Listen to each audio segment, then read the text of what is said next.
Designing unique customer experiences. My name is Ben Presley. I'm the Vice President of Customer Success and Professional Services at Magento. Just to introduce what we're going to discuss today, I think as many, if not all of you are aware, consumers are demanding more than ever before.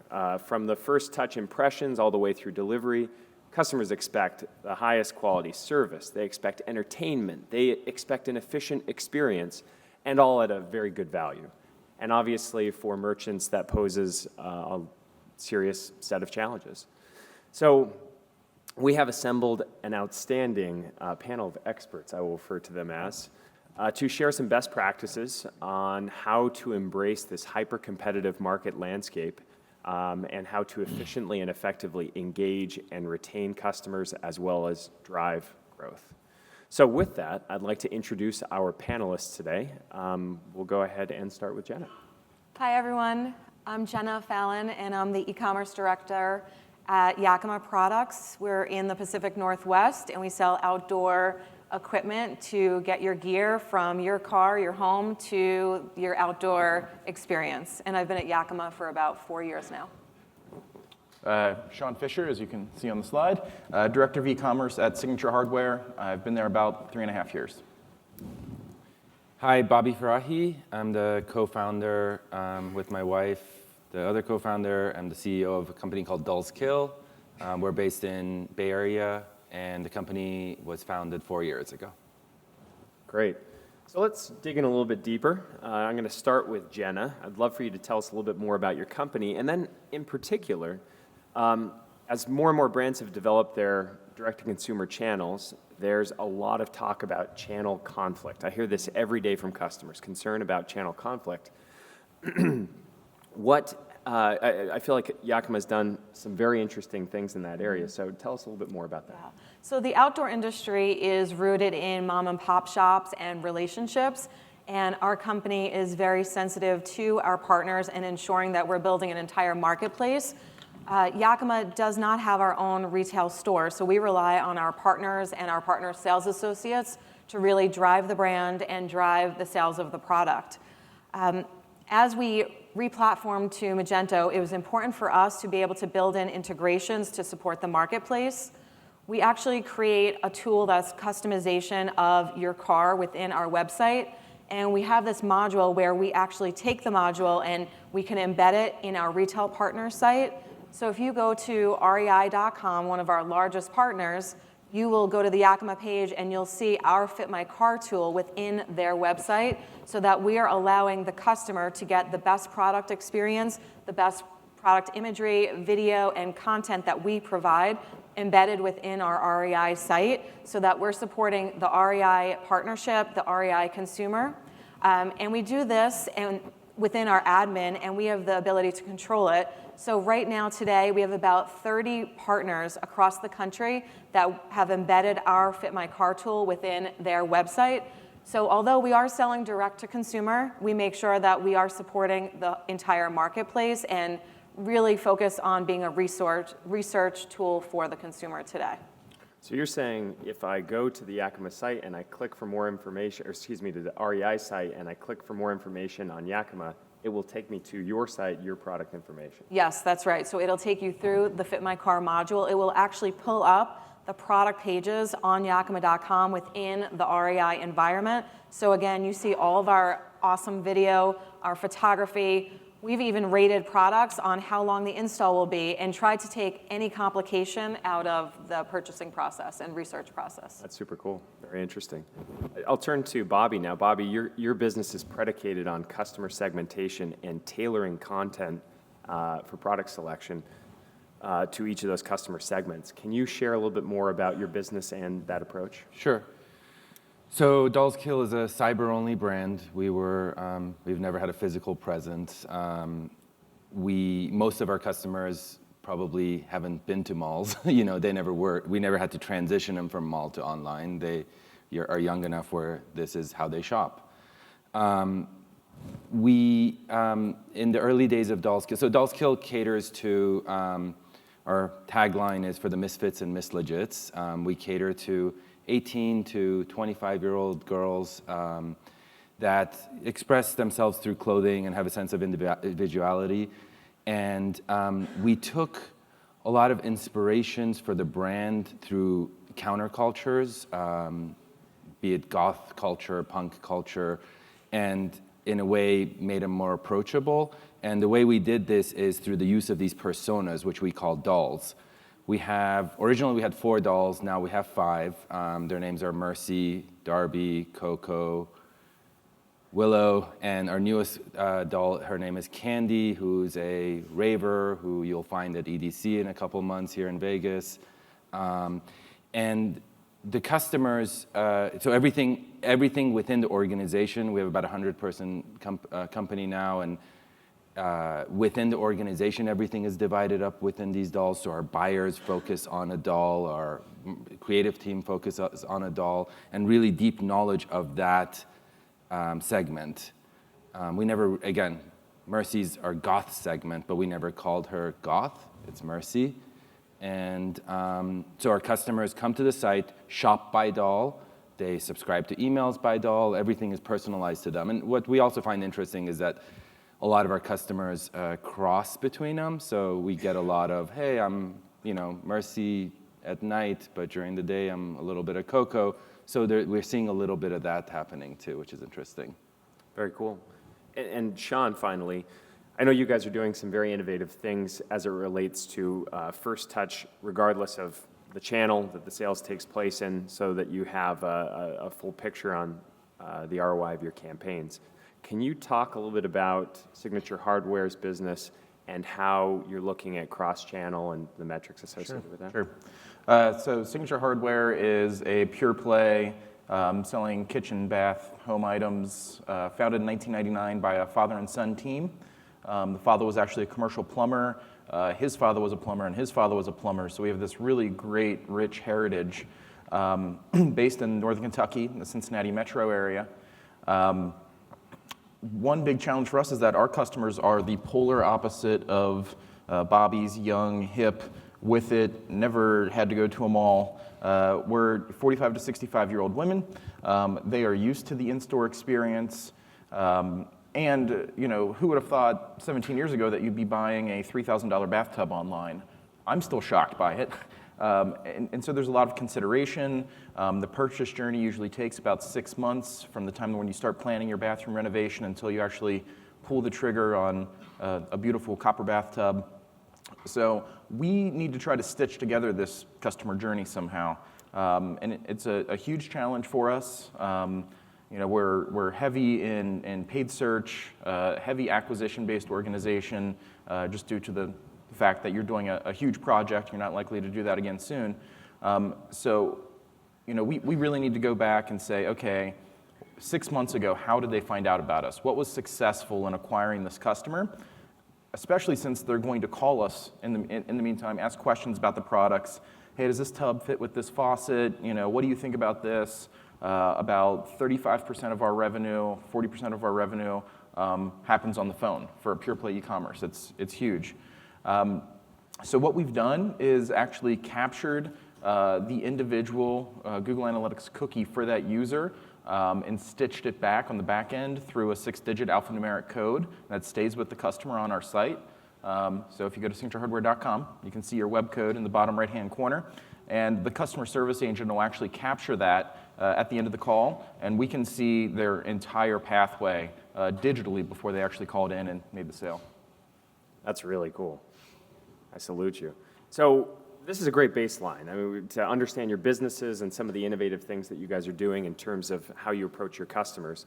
I want to dive in a little bit deeper now and have more of a discussion about how you are creating these unique experiences for your customers. And I want to start with mobile. So maybe I'll start with you, Jenna. Could you speak a little bit to how you're trying to create powerful mobile experiences for your customers? Yeah, absolutely. I think we all are aware of the showroom syndrome and that everyone has a mobile phone in their hand at all times.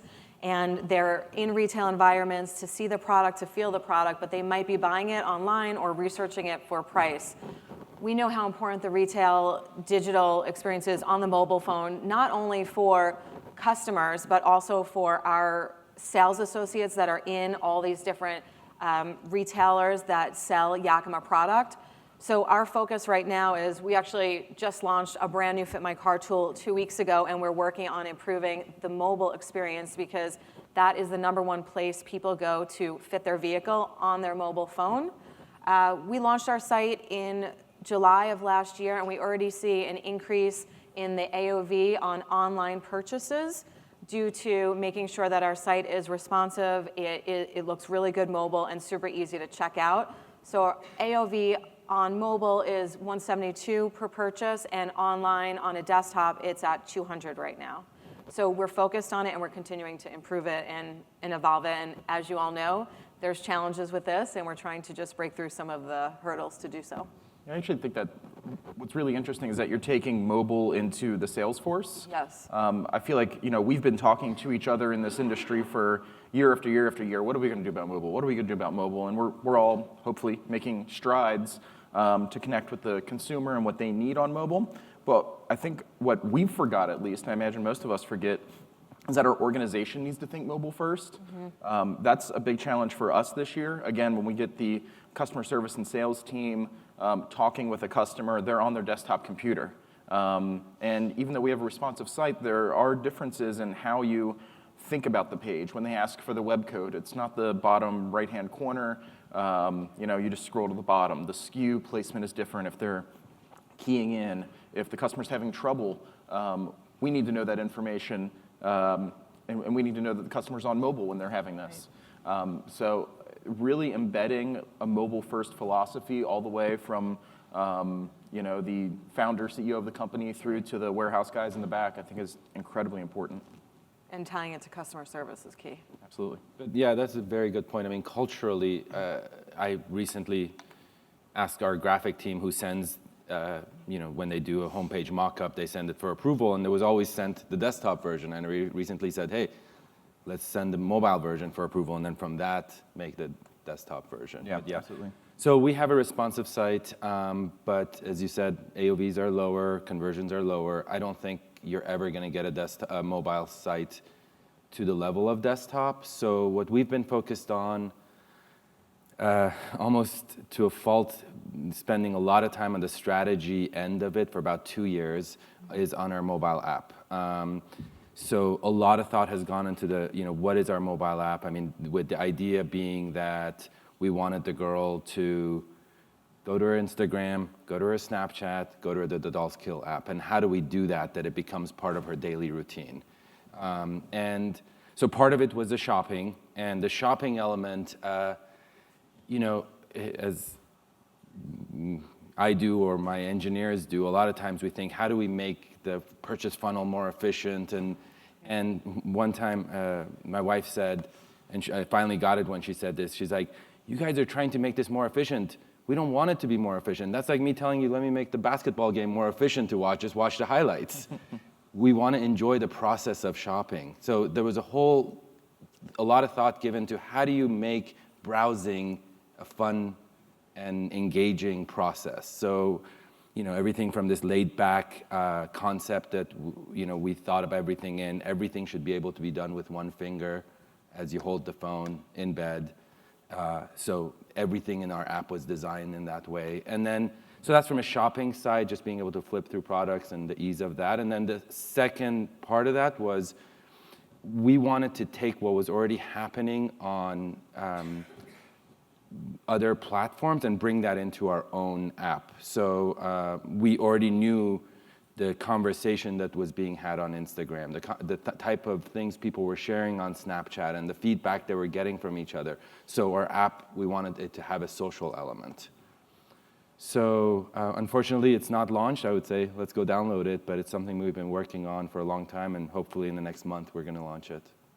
I feel like you're all touching on one of the things that we see at Magento across many customers, and that is to have real success with mobile, you need to understand your target audience and the experience that they're looking to have. And whether that is youth who haven't grown up going to shopping malls and they want just a really engaging shopping experience, or it's your building a mobile application for a sales force, you need to understand that target audience and build around them, and that's where we see really great results. And one good way that I find is just watching your user use it. I mean, you know, just stand behind them and watch how they use it. I learned so much just doing that, you know.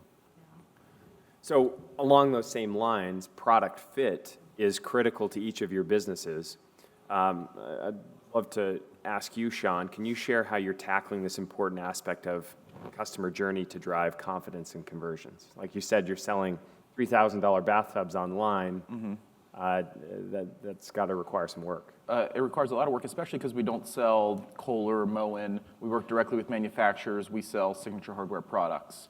And the first time our customers come to our site, the question they're asking themselves is, who the hell is Signature Hardware? So we need to overcome that, instill a lot of trust. So that comes down to really two channels. One is providing a really full set of information to let them know that we know our product, that we're going to be there to support you.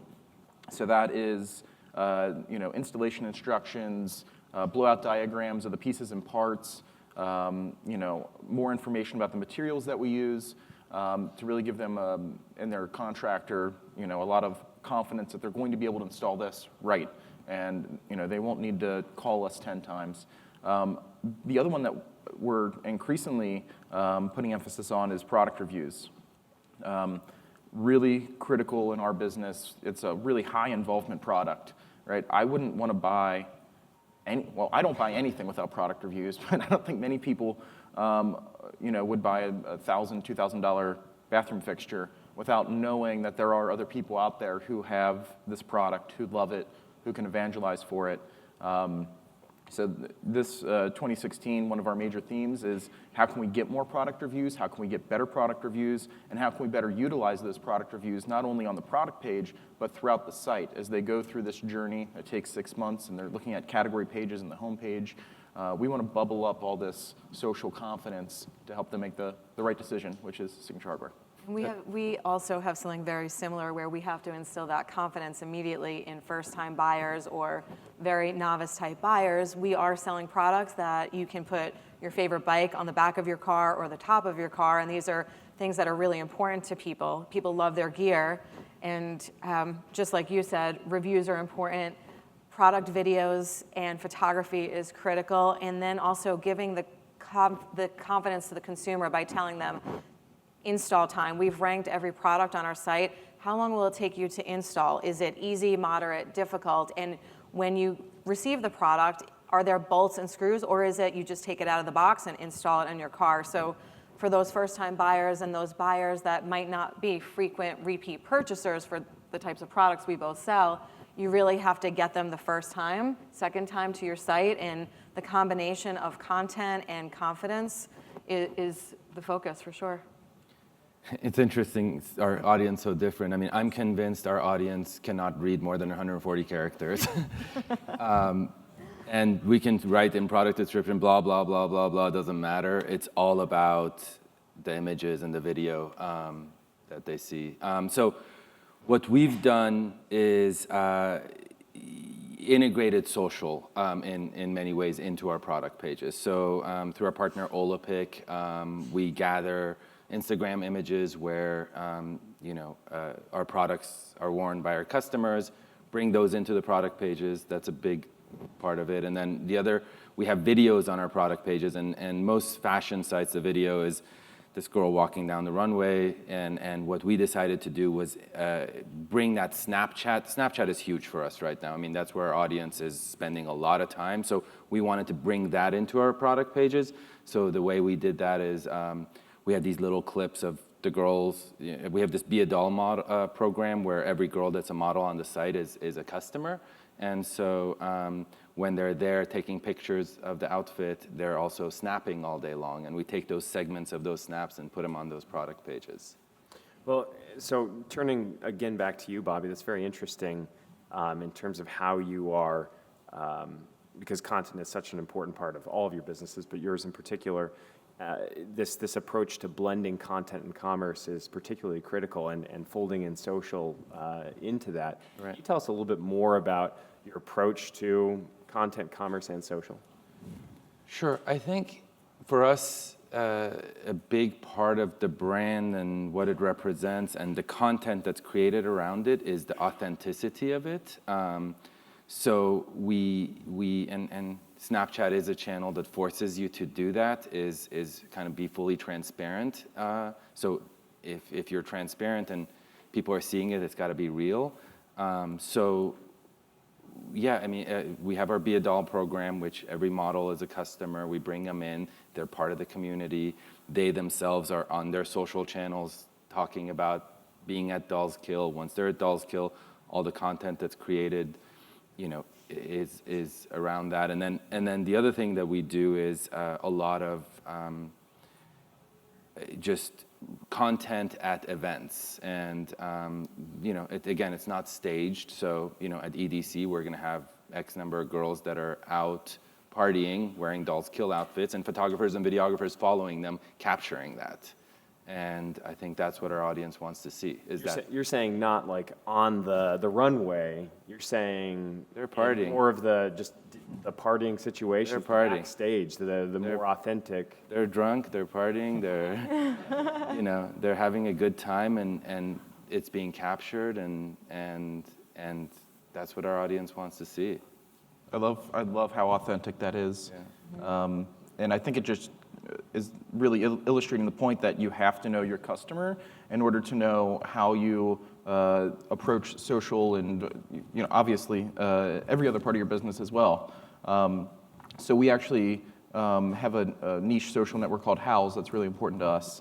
And this is where interior designers go to post their projects. We'll contact the interior designers and ask them to, hey, can we feature your company in our newsletter in your project? Right. Again, polar opposite from a consumer perspective, but I think we're seeing all consumers now really looking for this authentic experience, right. Whether it's reviews, whether it's seeing the product in action, whether it's seeing behind the scenes. Yeah, I think consumers want to be part of the brand. They're no longer just this external thing. They want to be part of the brand. And photography plays such a big role in that, just like what your team is doing.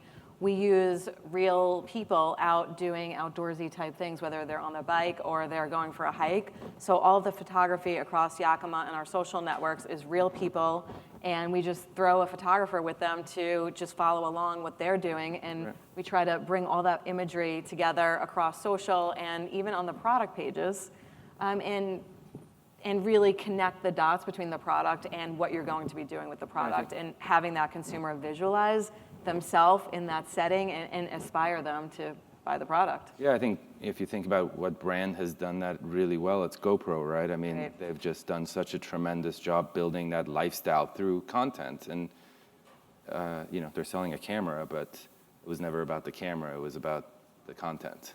Right. One of the things I thought was interesting from our prior conversation, Bobby, is that each of the dolls have their own channels in social, right? Yeah. We have a lot of different social channels.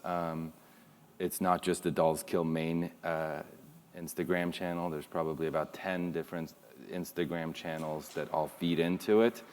And one of the things we did is there's a specific, the Dolls Kill _studio, I think it is, where you go there, and we've created a menu system in Instagram where you can get around to our different social channels. Very interesting. So one last question here, turning to Sean. I know from many of our prior conversations that your company's focus on testing and measurement goes hand in hand with a strong culture of innovation. I'd love for you to share some of the metrics that you look most closely at, and how those metrics are helping you to drive the business forward. Yeah. So my background is actually in digital analytics, and I came on board to the company, and you know, I'm gonna know all the answers. I'm gonna have all the data in front of me. This is gonna be great. And then every day goes by, I realize how wrong. The more I know, the more wrong I am about data being able to solve all of this. So it really, for us, comes back to, you know, what is solving our customers' problems? Are they purchasing from us or not? So it's an ROI calculation. We don't look at conversion rate. again, we have this long customer journey. They're using multiple devices. With all of the advances in analytics technology, we still don't have a great way of tying this together. I know there are solutions that say they do. I haven't found it yet. So, we listen to the voice of the customer. I was, again, going in all about quantitative data, and we're layering a lot of qualitative data over that now. Everyone from the CEO to myself, the VP of marketing, head of customer service, head of sales, we all get every day, every review that happens on Yelp and Facebook. And if the customer has a problem with your department, or if you can help solve the problem, even if it's with another department, you go and solve it. We're all invested in making this customer journey the best that it possibly can, and not getting bogged down in metrics that don't actually lead to the customer necessarily buying. For us, the challenge organizationally, it has been to transition from a very brand-focused organization that was all about how do we create a cult and how do we create a following, to now some performance data marketing. And sometimes those two challenge each other. And the decisions that come up to me a lot of times and make me and my wife fight about it, but are, hey, data proves that this is the right way to do it, but is it the right brand decision or not? And we tend to make a lot of, no, let's go for what's the right brand decision. Does something look cool versus you got to have the right CTA on there and the right button and call to action and blah, blah, blah, blah, blah. No, does this look cool? Is it on brand? It takes focus a lot of times for us. Yeah, that's really important to us. I again convert. Within a test, conversion rate is great for us. The overall sea of click conversion rate again doesn't matter. But I think when we're testing, we want to test to make our customers' lives easier. Changing a button from red to green, even if it leads to a 1% conversion increase, probably isn't making a transformative impact. Right. If it's 10%, then you do it. Right. 1%, we'll go with the brand. Right. So, thank you. That was very interesting. With just the limited time we have left before we do some Q&A, I would love to hear from each of you, and we'll start with you, Jenna, what some of your top priorities are for the next year. I would say our top priorities are really continuing to enhance the content and make the experience seamless across from when you come to our site and eventually when you go in store. So we are working on 2017 bringing touchscreens in store to a test panel at REI and then small dealers where we allow the customer to shop for a roof rack. You kind of need a sales associate to help you if you don't really understand it. So the combination of a sales associate and digital technology in retail is going to support the customer and make it easier. Today, if you go to REI, there's a giant book in REI that shows you every vehicle, make, model, and year, and you find and flip through the book to see what works for you. Hence the need for a mobile app with a Fit My Car tool on it. So in 2017, we're really looking at how do we bring omni-commerce to life and bring Yakima to the retail environment and then try to work on the back end of order management and fulfillment and drop shipping. So that's a really big component. Our focus really is on acquisition this year. We had the largest product launch in the history of the company, over 35 years. So we're launching an aggressive marketing campaign to build awareness. So our goal this summer is to truly drive up the traffic and then see conversion on all of these new products. It's a pretty big deal when you're selling a whole top-of-car configurable system. So another initiative for us is to support configurable products, because maybe with your products, you don't just buy one thing. You need about 4 different units to go in your shopping cart. And it's pretty complex, and making that simpler and easier to support the customer on our site, across the retailers, and then in store is truly the long-term goal. John? It's continuing to make our customers' lives easier. however we can do that. So reviews, we're implementing power reviews right now. Trying to take that to the next level. We've hired a technical writer to write installation instructions for the 100 to 200 products that we put up on the site every week. So that is actually a full-time job in itself. And then, learning from the customer. We want them to call us. We want them to fill out reviews on Yelp and Facebook, even when it's not great, because we need to know how to better ourselves. Yeah, I think I talked about the app. I think that's the launch of the app is our primary focus right now, and once we launch it, iterating on it as fast as possible. We're looking at testing platforms like Tabletics to be able to test different iterations of the app and add features to the app, and whether it's again social features or that's really the focus is what can we do on that phone. And one other thing I should mention is we haven't even touched an Android app yet, and I don't know about you guys, but Yes. we're all iOS. Yes, our top analytics would Yeah, show so there's very little Android customers, which is strange to me, but given the total number of people on Android, but on our customer base, it's almost all iOS. Yeah, ours as well. Yeah, that's what we're focused on. Interesting. Well, thank you, guys. This was fantastic. Please join me in giving them a round of applause. Thank you. Thank you. So we turn now to you and any questions that you might have in the audience. Please. It seems that all three of you have come to get a pretty good understanding of your customer base, and in particular, Bobby seems to really grasp that. But I'd like to just kind of quickly hear a little bit about more about how did you know what direction you had to go to figure out how to connect with that part of it? So the question was, how did each of them know which direction to go to connect with their target customer? Right, because it's clear they know how to connect with their target customer base, and their target customer is also different, and they're using different methods to connect with them, but how do they figure that out? Yes. Sean was the one that kind of delved into that a little bit already, kind of how he thought that it was going to all be about analytics and the data, and he found out it really wasn't. We talked a little bit about that, but especially the other two.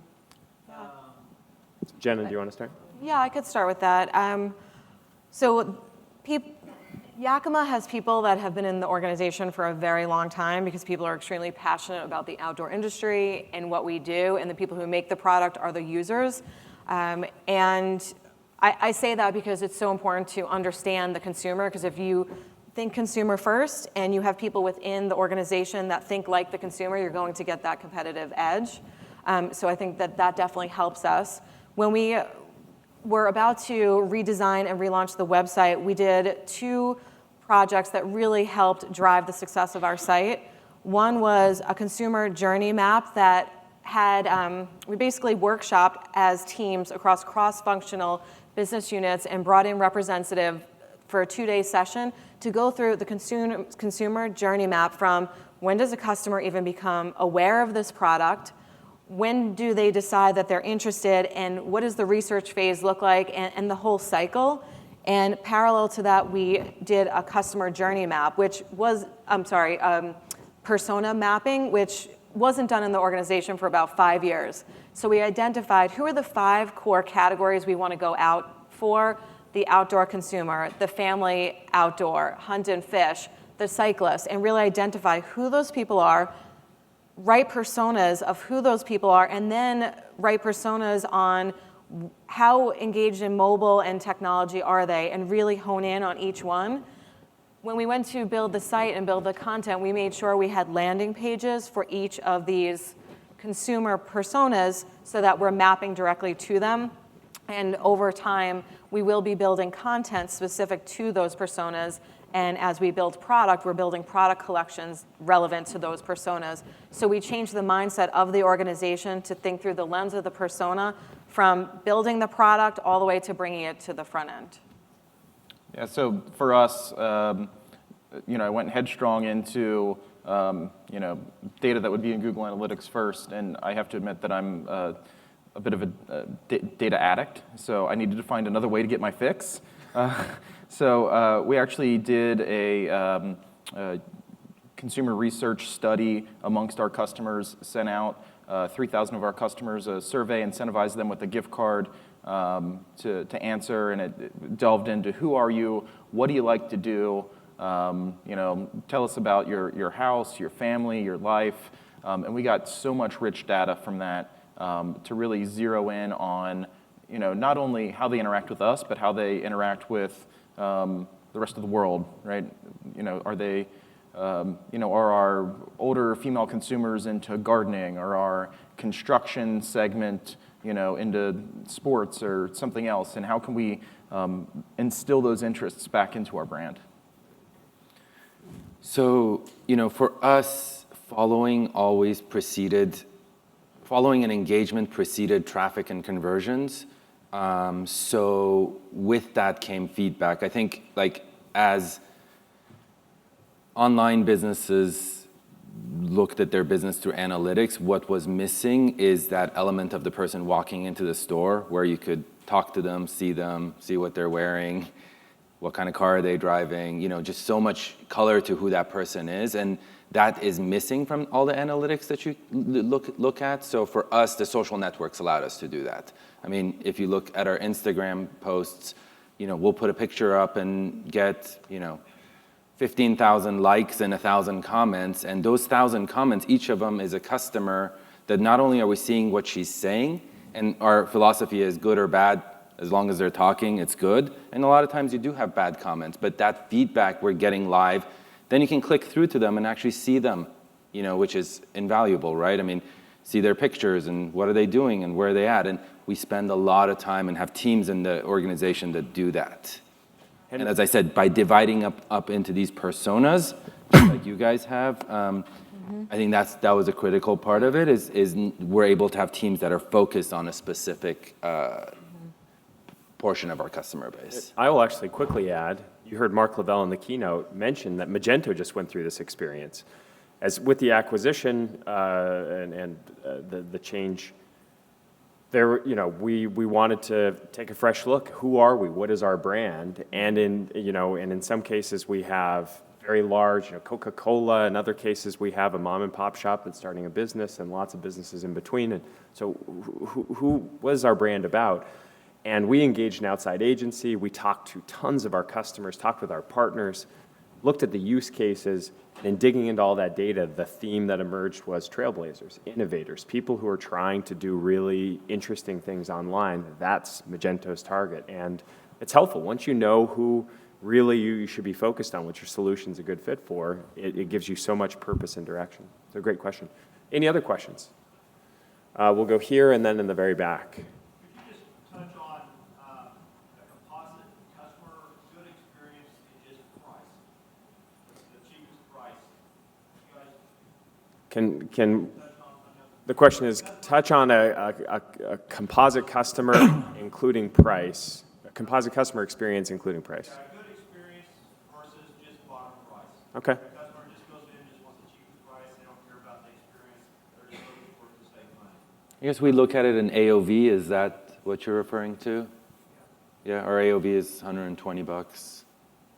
How about maybe looking at you, Sean, how can you share maybe? For us, it's always going to be the experience. If the customer is buying on price, they're going to buy from Amazon all day, every day, no question. We have to provide a better experience. We're never going to win that battle.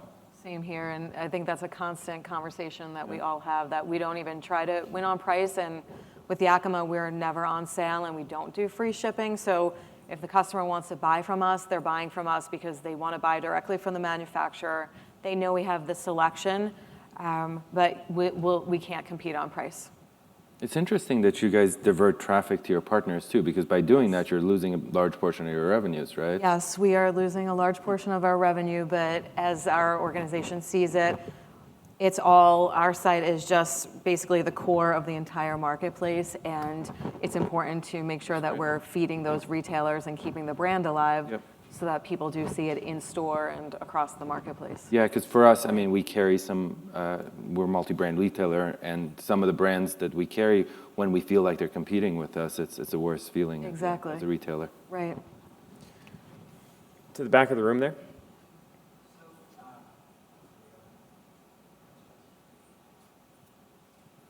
So retail and selling has always been about customers, customer, customer, customer.